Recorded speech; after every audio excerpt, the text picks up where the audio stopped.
বাইতুল মোকাররম নামটা শুনলেই মনের ভিতরে যেন আলাদা রকমের একটা শান্তি লাগে। এই নামটা শুধু শুনেই গিয়েছি আর বিটিভির পর্দায় শুধু দেখেই গিয়েছি, কোনোদিনও চোখের সামনে থেকে দেখার সৌভাগ্য হয়নি। আল্লাহ তাআলার অশেষ রহমতে আজকে সেই ইচ্ছা মনে হয় পূরণ হতে যাচ্ছে। আজকে শুধু আমরা মসজিদে গিয়ে মসজিদ দেখব তা নয়, মসজিদের আঙিনা ঘুরে দেখব, সাথে ইফতারি করার চেষ্টা করব, আরো অনেক কিছু।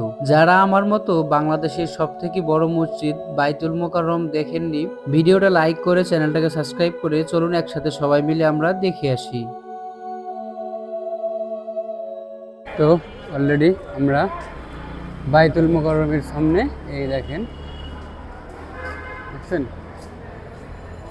হচ্ছে আতর, পরে আপনার জায়নামাজ বলেন, কোরআন শরীফ বলেন, সব কিছু এখানে পাওয়া যায়। দেখেন এইদিকে মেবি, চলেন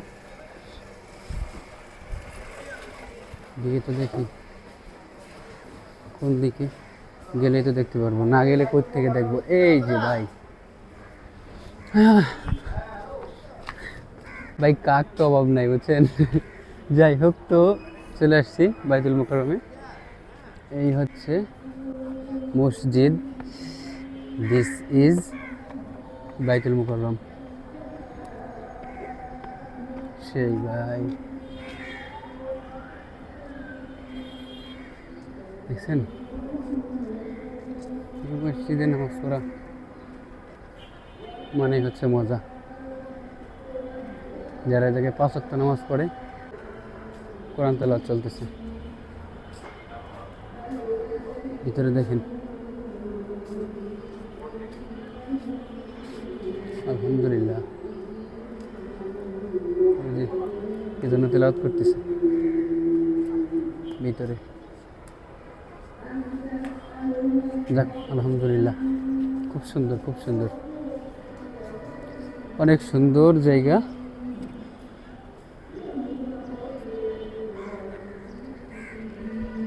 যাক, সৌভাগ্য হয়ে গেছে বাইতুল মোকাররমে আসার।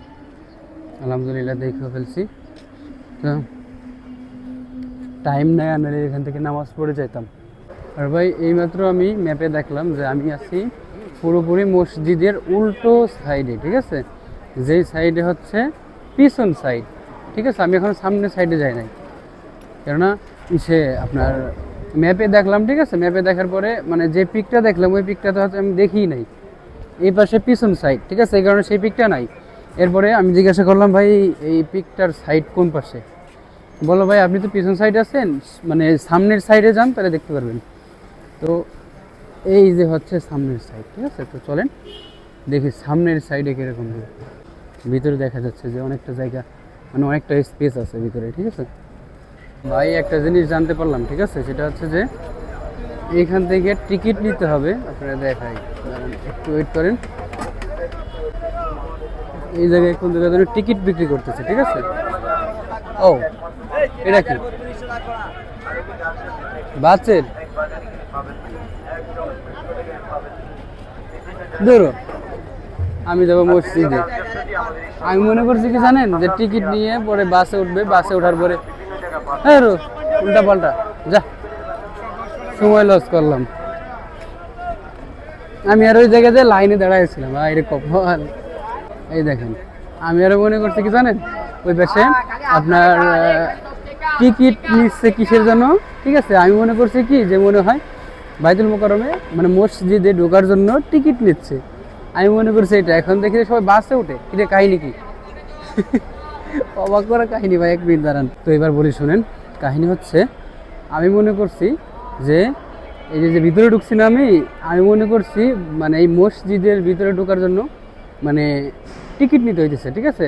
এখন সবাই জায়গায় লাইনে দাঁড়াইছে গেটের সামনে, আমি এই কারণে মনে করছি এটা, ঠিক আছে। এখন খেয়াল করছি যে সবাই বলতেছে টিকিট নিয়ে এসো, টিকিট নিয়ে এসো। টিকিট নিব মসজিদের ভিতরে যাওয়ার জন্য।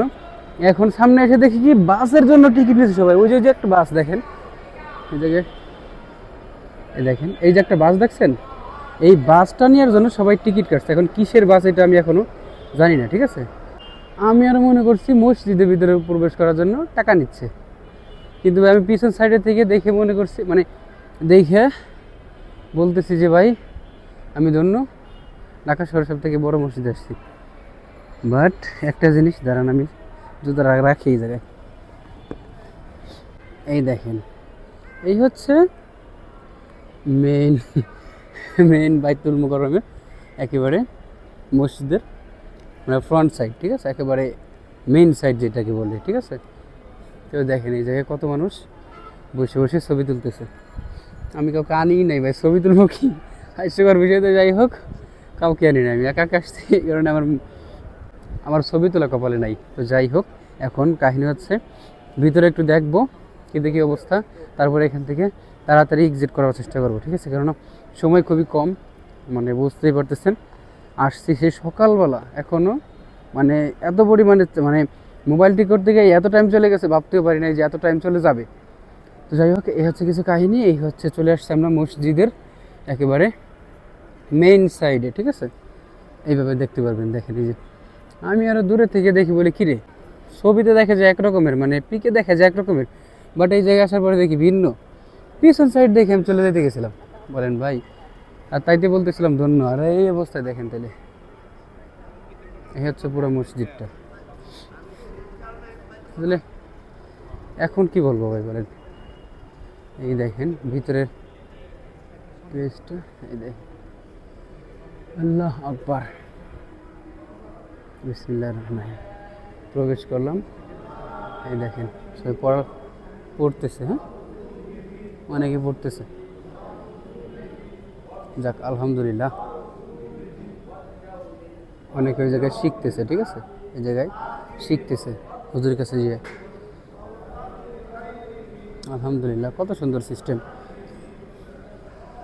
আমি আর বাইরের থেকে দেখে চলে যেতে গেছিলাম, বলেন এত সুন্দর জায়গা। আলহামদুলিল্লাহ,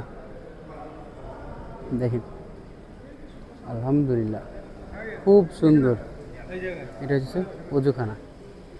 চলেন আমরা এখান থেকে আগে এক্সিট করি, কারণ অনেক টাইম হয়ে গেছে। দেখতেই পারলেন এই হচ্ছে অবস্থা, এখনও টাইম আছে অনেকটা, ঠিক আছে। দেখেন এখন অনেক মানুষ প্রবেশ করা শুরু করছে। বললাম না যে আমি আপনার পিছন সাইড দেখে চলে যেতে গেছিলাম, আমি মনে করছি ওইটাই মনে হয় ফ্রন্ট সাইড, বাট সামনে থেকে দেখার পরে ভাই আমার হোশ পুরোপুরি নাই, বিশ্বাস করেন হোশ পুরোপুরি নাই, যে ভাই আমি মনে করছি কি আর হইলো কি। দেখেন যাক আলহামদুলিল্লাহ, সৌভাগ্য করে দিছে মসজিদে আসার জন্য। তো আমি এখন কী করবো বুঝতেছি না, ভাই ফোন দিছিল একবার এর ভিতরেই।